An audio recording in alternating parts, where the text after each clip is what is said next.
So now we're going to take a look at the player ship character. We're going to create it using some basic cubes. You can adjust the perspective of the viewports and tools by dragging on the sidebars. So top left corner, we're going to add component, we're going to type cube. This cube's a little bit on the big side, so we're going to constrain the proportions so that it can stay a cube and drag down the size to about a quarter.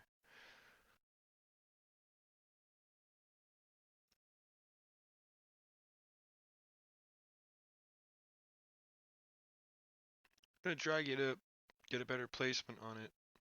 We can adjust the speed that the viewport moves around, like the camera we're controlling, by holding down the right click and adjusting the mouse wheel using WSD just to test it for speed.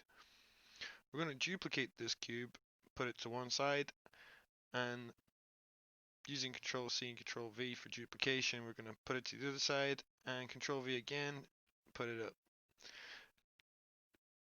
Once we've got these three, looks kind of like our ship character, close enough for now. We're going to group all these underneath the parent block, which is the first one we created.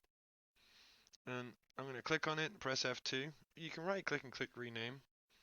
We're going to call this ship or player ship or whatever you like.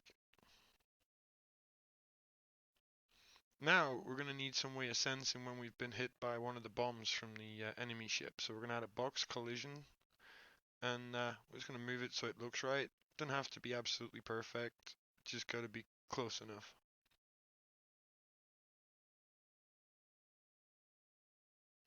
That'll do. So I'm going to compile and save that. What we're going to do now is create an event so that when the box is overlapped by another object,